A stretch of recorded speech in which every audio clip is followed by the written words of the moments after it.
Hi, I'm Jeff Cunningham, professor at Arizona State University, and I'm here this morning with legendary investor, philosopher, and CEO of Berkshire Hathaway, Warren Buffett. Good morning, Warren. Good morning. My first question for you, I don't know if you've had a chance to Google yourself, but if you Google Warren Buffett, you get 25 million hits. And my question is, you're a sitting CEO, you're wealthier than Midas, but everybody thinks you're a champ. How do you do that? Well, I don't know about that. I think when you get older, they forgive a lot of things. So I think if I ever make it up to George Burns' age or something, and I just have a cigar in my mouth, and people will really love me then. You're arguably the most interviewed CEO in history. Is it your ability to communicate that comes from instinct, or is it something you've learned over the years? Well, I certainly learned to speak in public at one time. I was terrified of speaking in public when I was in high school. I avoided any class that would require it, and in college. And then I finally signed up for a Dale Carnegie course. When I got out of school, I realized I had to talk to people, and I spent $100. I got this little diploma. I proposed to my wife during the term of the course, so I really got my money's worth there. But in terms of public speaking, I really had to force myself on that. In terms of talking privately, they couldn't stop me from the moment I started in school or anything. I've always liked to talk. How do you keep up with all the media and information that goes on in our crazy world and in your world of Berkshire Hathaway? What's your media routine? I just read and read and read. I probably read 5 to 6 hours a day. I don't read as fast now as when I was younger, but I read 5 daily newspapers. I read a fair number of magazines. I read 10Ks, I read annual reports, and I read a lot of other things too. So I've always enjoyed reading. I love reading biographies, for example. And you process information very quickly. Well, I have some filters in my mind. So if somebody calls me about an investment in a business or an investment in securities, I usually know in 2 or 3 minutes whether I have an interest. And I don't waste any time with the ones in which I don't have an interest. I always worry a little bit about even appearing rude, because I can tell very, very, very quickly whether it's going to be something that's will lead to something, or whether it's it's just a half an hour, an hour, or 2 hours of chatter. When I think you wrote in an annual report, it was in 2009, speaking about the country, about the economy, we are certain, for example, that the economy will be in shambles throughout this year. The problem was that wasn't the complete quote. It led the impression that you were unduly pessimistic about the country. How did you respond to that? Yeah, well, I wasn't at all pessimistic about the country. In fact, I wrote an op-ed piece for the New York Times in October of 2008, just when the world was kind of falling apart. And I said the world is going to fall apart for a while, but don't worry about it. We're going to come out fine on the other side. And I said, buy stocks. And I've never been pessimistic about the United States. I bought my first stock in the spring of 1942. I was 11, and if you remember, you don't remember. No one watching this will remember. But we were losing the war at that time, and we were getting totally creamed in the South Pacific, and the Philippines fell, and the Death March at Bataan, and all of that sort of thing. It was not until the Battle of Midway, which was a little later, that things started turning around. But I was optimistic on the country then, and I've been optimistic on the country ever since. And incidentally, the Dow Jones average then was 117,000 now. No one has ever been a success betting against America since 1776, and they're not going to be a success in the future doing it either. I know when the Dow hit 1,000, it was a moment of euphoria. Yet, if I'm not mistaken, you plowed in and you even raised more funds. Has the Dow ever felt to you like it was way too frothy? There were a couple of times when it looked too frothy to me, but that's in 50 years. And I gave a talk in 1999, and it's gotten reprinted in Fortune subsequently. And there have been a couple of times when it really looked to me like people had gotten too excited. But even then, I knew that the country would, any marker that we'd established, we were going to surpass later on. And that continues true to today. I mean, this country's just getting started. I was reading a Lincoln quote the other day. With public sentiment, nothing can fail. Without it, nothing can succeed. And of course, he was talking about what led to the Emancipation Proclamation. When I think about your world, 330,000 people who are employees of Berkshire Hathaway or its subsidiaries, how do you send a message that they are being scrutinized under the microscope by the media at all times? Well, I send a message to their managers. Those 330,000 people work for maybe 70 or so CEOs, and in turn work for me. So my job is to have those 70 CEOs sending out the right message. So every 2 years, I write them a very simple letter. It's a page and a half. I don't believe in 200-page manuals, because if you put out a 200-page manual, everybody's looking for loopholes, basically. But page and a half, it's very hard for them to argue about what I'm talking about. So I tell them, you know, that my reputation, Berkshire's reputation, is in their hands. And not only, and we've got all the money we need. We'd like to make more money, but we got all the money we need. We don't have an ounce of reputation beyond what we need, and we can't afford to lose it. So we never will trade reputation away for money. And they're the ones that are the guardians of that, and that I want them to not only do what's legal, obviously, but I want them to judge every action by how it would appear on the front page of their local paper, written by a smart but semi-unfriendly reporter, you know, who really understood it, to be read by their family, their neighbors, their friends, and it has to pass that test as well. And I tell them I don't want anything around the lines. I tell them there's plenty of money to be made in the center of the court, and I'm 84 and my eyes aren't that good anymore. I can't quite see the lines that well. So just keep it in the center of the court, and if they have any questions, call me, you know. Even the occasional dust-up at Berkshire There will be. is big news. Yeah. And I'll pick on Solomon only because it's history now, and it's a good one. a lot of time to reflect on that. When you think about what you went through there, what advice do you have for a CEO who's on the media hot seat because of a similar situation? Well, there's a couple pieces of advice on that. The first is that when you find out a bad news, correct it, and if it's necessary to report it, then the authorities report it immediately. The big problem with Solomon was not what a fellow named Mosier did, which was to defy the U.S. government, not ever a very good idea, but that could have been handled. But he reported it, he didn't report it. John Merriweather, his supervisor, picked up on it in late April of 1991 and went to the president and the chairman and the chief legal counsel of Solomon and said, here's what this fellow Mosier's been doing. And they all agreed it was wrong. They all agreed it was reportable to the Federal Reserve promptly. And unfortunately, nobody did anything. And then in the middle of May, Mosier went out and did it again. And now you got a terrible problem, because you knew the guy was a bad actor a few weeks earlier, and you hadn't reported it, and now that compounded there, and then you're in a real pickle. So when you find bad news, you know, I say get it right, get it fast, get it out, get it over. And get it right is important.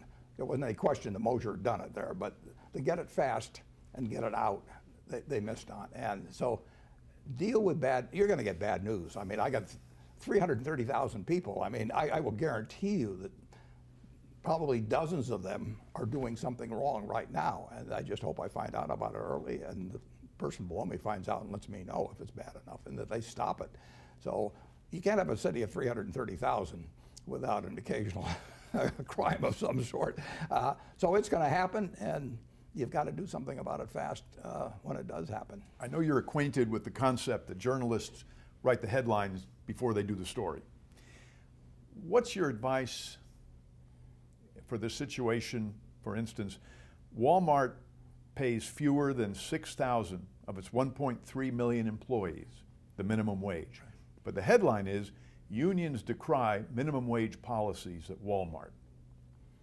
How do you solve that? It's very tough, because it's a better story from the standpoint of the writer, and particularly the headline writer. The second story is a better story than the first story. And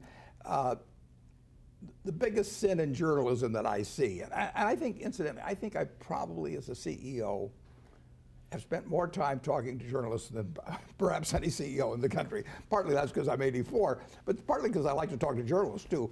But the greatest sin they commit, you've got to start a story with a hypothesis. I mean, you're looking into something because you have a working hypothesis, but you have to give up that hypothesis if it turns out not to be correct, or if it's misleading in a major way. So I always worry about the journalist that calls me. They've decided what story they're working on, and all they're looking for is confirmatory evidence. So I call it quote shopping. They'll talk to me for 45 minutes hoping they get one quote that confirms their story, and ignoring the other 43 minutes when I tell them things that should limit the story. So it's very natural. You know, you get time invested in it, you've got this working hypothesis, you know, terrible what Walmart does with their employees or whatever it may be. And you may have some people who have an interest in it feeding you a lot of material along that line. And once you've invested a lot of hours and your editor knows you've invested a lot of hours, maybe it was the editor's working hypothesis to start with. Now you got to go back and tell him he's wrong or her. I mean, there's a lot of momentum toward a bad story. There's a lot of momentum toward a good story too. But you have to be able as a writer to say, my hypothesis is no longer correct. And all it was a hypothesis. That's no sin to say that, but it's hard to do. You're referring to what almost feels like ego on the part of the journalist, but there's also the question of an anti-business bias. And I'll just pick on a headline. Billions of penalties later, Dimon, the chairman of JP Morgan, gets a raise. But the truth was that there were billions of penalties, there were fines, there were cuts in salary, the company was turned around, and the salary was restored. Is that too much to ask of a headline writer? Well, I always worry about the headline writers. Of course, the reporter always says, well, I don't write the headlines. And I ask reporters occasionally, I say, you may not write the headline, but before the story runs, you should at least be okay with the headline. I want you to be able to tell me after the story runs that you were okay with the headline, because the headline is what 10 times as many people are going to carry around in their mind later on as the story. So don't tell me you're absolved of everything because you don't write the headlines. And good reporters will do that, incidentally. They don't write the headlines. I know that. But if they feel the headline misrepresents their story, then they've got an obligation to complain to the editor. But going back to the Dimon example, I mean, you know, most of the things that JP Morgan got penalized for were acts at WAMU, which they took over, or Bear Stearns, which they took over. At the time they took over those two institutions, the United States government was on their knees begging them to do it, basically, through the various agencies. I mean, they were doing something that was a public service. That doesn't mean they didn't think they'd benefit by it, but they were totally following through on something that the government wanted to have happen very badly. And they picked up, unfortunately, they wrote those contracts very fast, and they picked up the sins of those organizations which they had nothing to do with. Now, that doesn't mean that JP Morgan hasn't gotten fined for some things they did as well, but overwhelmingly, those were huge fines from the past. And when the government wants to levy a fine, you just salute and smile and say, do it again. You know, basically, we got fined $290 million at Solomon. If the figure had been 100 million, if it had been 500, there was nothing I could do about it. I had to agree to it, and that's just the way it is. So it could be a little tough, and Jamie Dimon has done a terrific job of running JP Morgan. It was very fortunate for the United States citizens that Jamie Dimon was running JP Morgan during the financial panic. It is true that one reason, we won't necessarily call it haste, but one reason for urgency was the companies they were buying were melting down. They were gone. They'd already melted down. They may not have known it, but they were gone. And they were important institutions. And WAMU came along right after Wachovia, after Freddie Mac and Fannie Mae, and all the dominoes were toppling. And here was another very big domino. And the FDIC could have taken it on, but there would have a lot of problems connected with that. And JP Morgan stepped up. The FDIC did get involved, but believe me, the panic of 2008 would have been far worse if JP Morgan hadn't been there and Jamie Dimon hadn't been running it. There's a media example that hits a little closer to home. You were quoted as being very interested and dramatically changing your opinion on a compensation issue, but that you didn't divulge it to the board. I'm wondering if that was just a misquote or bad fact-checking. I disagreed with the level of options being authorized, which the Coca-Cola company stated in the proxy material would likely be issued within 4 years. I thought it was excessive. I abstained from voting. I announced my abstention after the vote. I did not want to be leading a proxy contest or anything of the sort. I think the management of Coca-Cola is first class. I think they got some difficult problems to take on, but I think they've got some tremendous assets working for them as well. And I thought that they're very decent people, and I thought if they were reasoned with and talked to, that they might well change things, and they have. I mean, they've dramatically changed that plan so that instead of over 4 years, it'll be over 12 years. Well, that's cutting it by 2/3. The chairman of the compensation committee is a very first-class person, very smart. She picked up on all the points on it, and they made the changes. So the abstention accomplished something very significant for Coca-Cola shareholders. The board of Berkshire wasn't involved with it. I mean, basically, we talked about it afterwards, and they approved of both the abstention and my suggestions to the Coca-Cola board.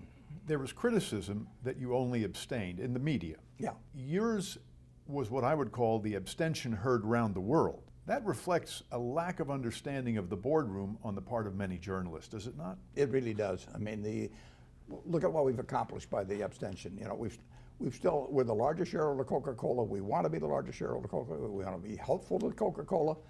They want to do the right thing. There is no basic conflict at all between us and the Coca-Cola company. In fact, there's admiration on my part for the Coca-Cola management. I thought they made a mistake in doing what they were doing, and the abstention has worked out in terms of vastly changing the plan. And voting no and creating a ruckus would be been a very dumb thing. It would accomplish nothing. They would have dug in their heels. In all likelihood, that's human nature. It might have been more fun for the press, but it wouldn't have accomplished the goal. People they don't really I mean, you're dealing with a human institution.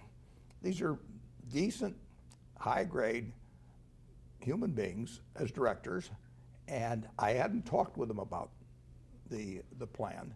I was not a director. My son was a director, but I wasn't a director. I did not know they were going to say that they were authorizing those shares to be issued over 4 years. When I read it, I thought it was a mistake. And what should I do? Should I start condemning all these people at Coca-Cola, telling the world they're terrible people? They're not terrible people. What I should do is convey my feelings to them. And I'm not going to vote for it and then talk to them afterwards. I mean, this was shortly before the annual meeting, but I did abstain. And then I talked to them, and now we've got a very sensible plan. And you know, no personal relationships have been damaged. People do not feel they've got an enemy out there, which they don't have. It just makes sense in terms of human behavior. But it would have been a better story if, you know, if I'd taken out ads or something and said this is the worst thing that's happened in history. The journalist's pet peeve, of course, is the banks, as we've been discussing. They see headlines where Bank of America has to pay $18 billion in penalties, and the follow-up is, why isn't anyone going to jail? Why is it that journalists look at business results as a crime to be punished? Well, I think that there have been individuals do things in business that they should go to jail for, and they have, and sometimes they should, and they haven't gone to jail. But there's two different. There are corporate sins. I mean, take the Solomon situation. The fellow that committed the original act, I think he went to jail for 4 months. I mean, he is the guy that caused our problems. But the second problem was not reporting it. Now, did you send somebody to jail for that or something? I don't think so. You penalize the company big time. I don't think you put them out of business or anything of the sort. We paid a big price for the fact that Moser's actions were not reported to the Fed in a timely manner. It was important that the company pay that fine, and that we acknowledge the fact that that was a very wrong thing to do. You don't go around insulting the United States government on its regulations for selling U.S. bonds. But for an action, I think Moser probably should have gone away for a lot longer period, but I may be biased on that.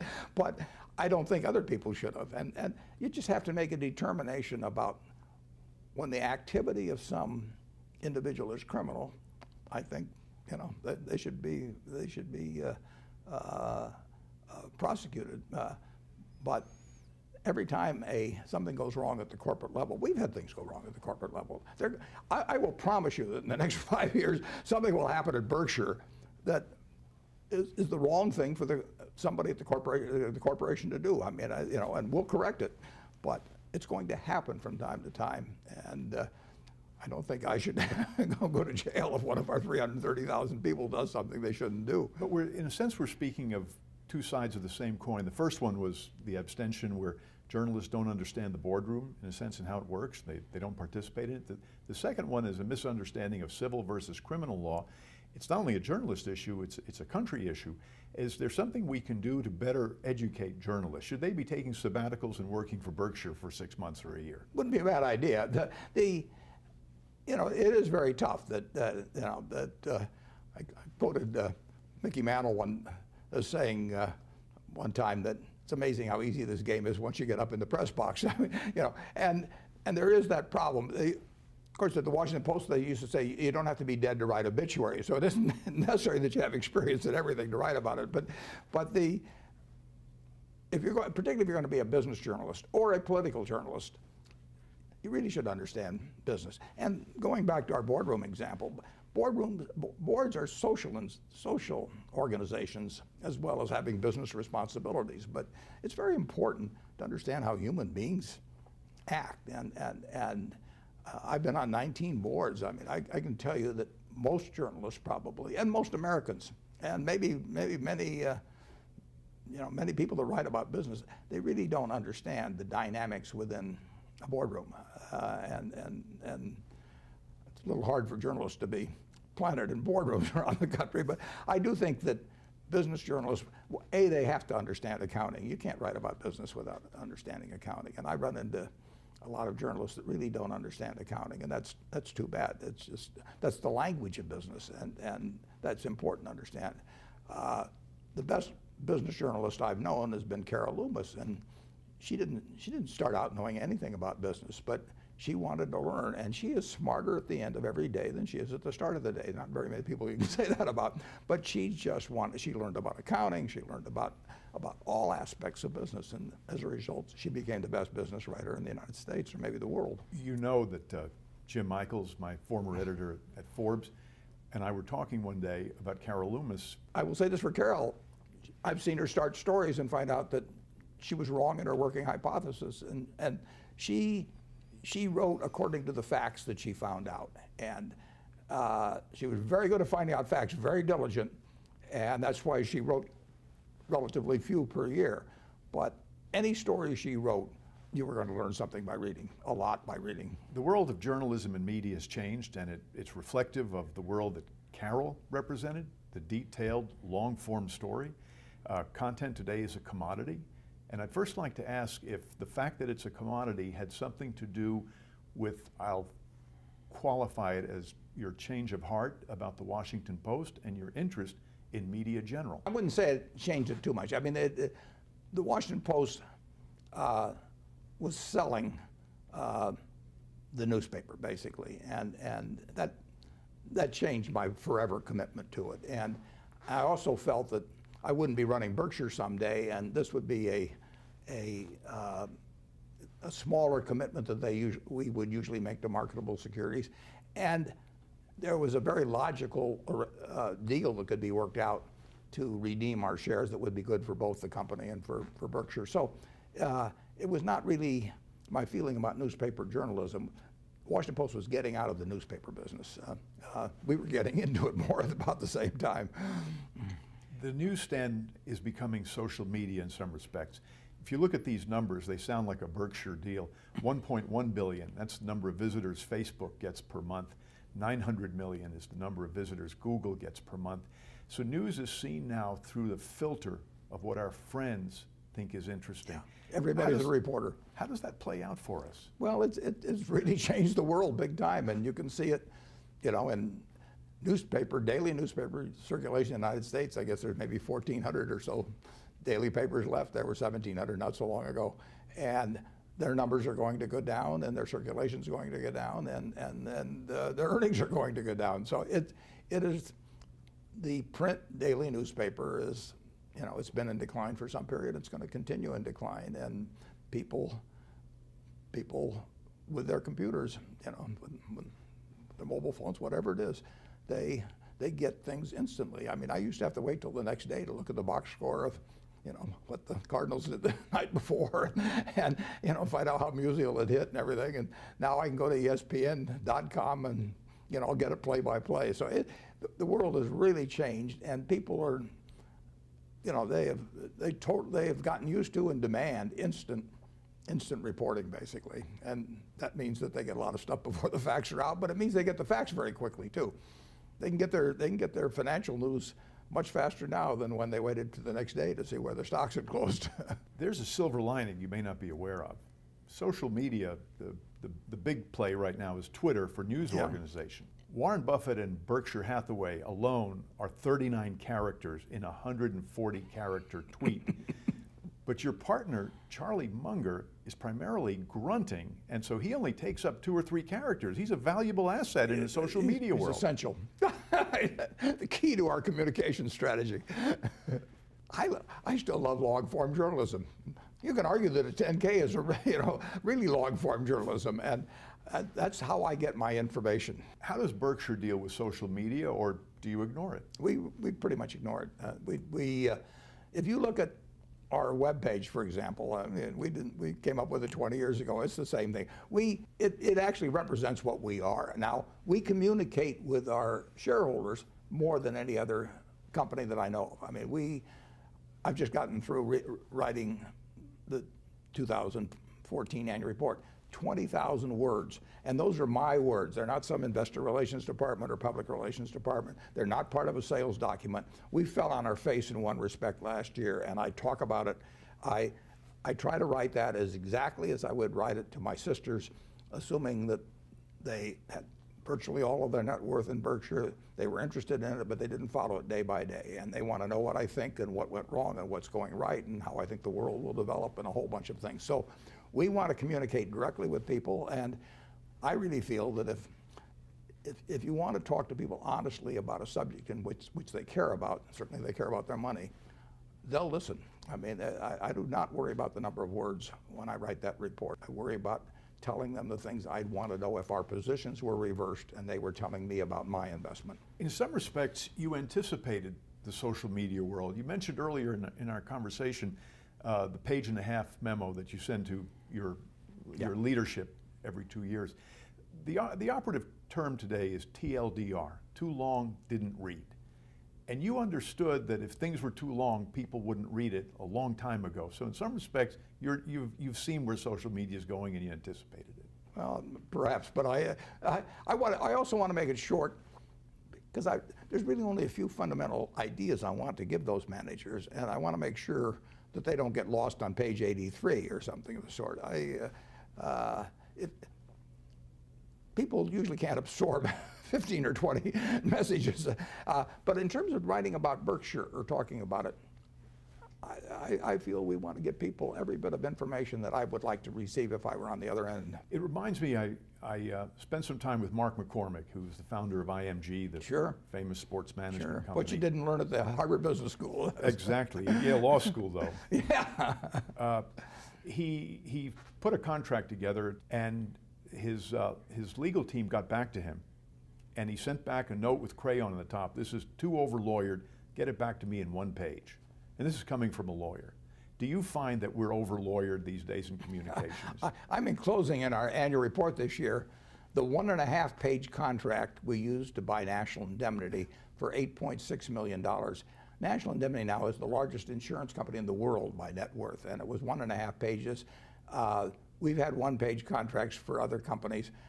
I can't seem to pull this off anymore. I mean, I send these 1-pagers out to our lawyers and say, let's get it down to this and let's get it done by next week.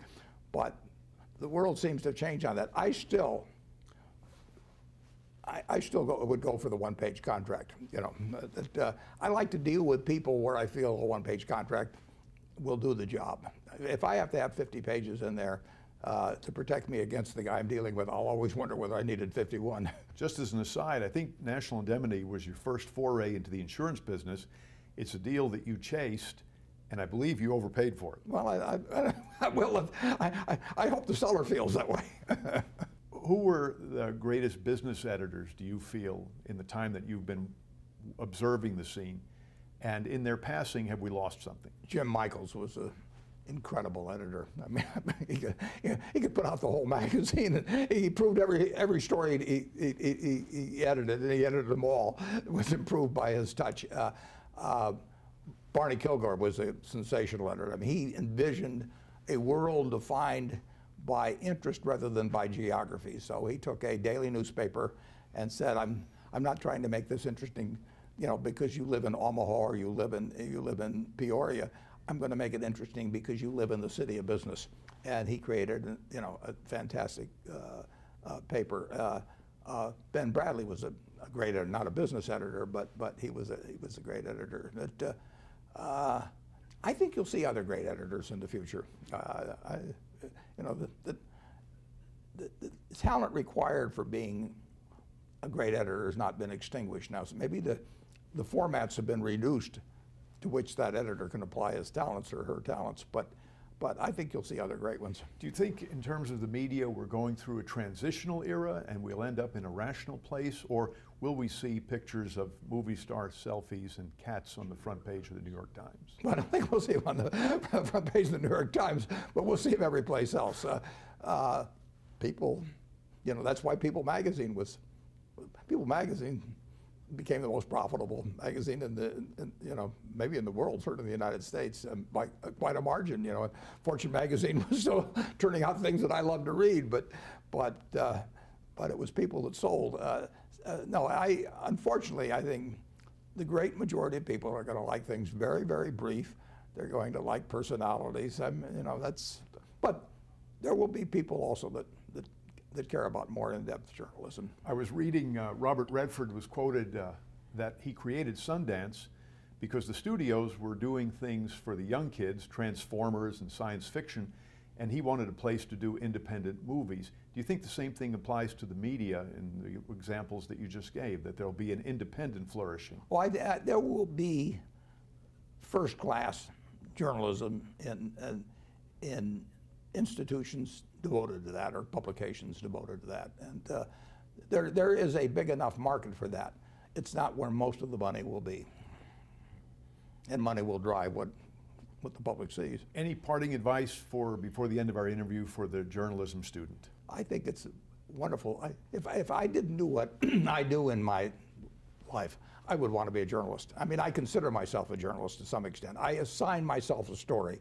I say, is the Washington Post Company worth $22 a share in 1973? I say, you know, is the BNSF Railroad worth us paying $34 billion? I assign myself the story. It's my working hypothesis that it is, but then I go and look for the facts, and I try not to be selective about the facts that I use as input. So journalism, it's fascinating. You know, I love it. I would say that A, you should always observe that rule about not letting the hypothesis determine the story. B, you've got to learn. You've got to learn about accounting. You've got to learn about how business works if we're talking about business journalism. And you can always get smarter. And if you do the right kind of a job, you will attract the right kind of sources. I mean, you know, I am a source for certain journalists, and the reason I am is because I admire their work. And, you know, the others get no place with me. So it's very important to, if you want to become a great journalist, you know, to behave like one as you go along, and then all the other pieces will fall into place. And you want to have a curiosity about business. You know, there are so many good stories that haven't been written yet, a few of them which I know. And so you couldn't be working in a better area. And there's always going to be business. Business is always going to be important to the body politic as well as be interesting to a lot of readers. And if there are so few that are good, that you're going to stand out if you really work at it. One last question. You're expecting 40,000 at this year's annual meeting? I wouldn't be surprised if we top that, yeah. This is your own social media gathering, you know that. The annual meeting has become a media frenzy, yet you've managed to maintain a common touch. Do you attribute that secretly to your ukulele playing? No, I think I attribute the fact that I promised the crowd I won't play the ukulele. That's why they come. That's the story.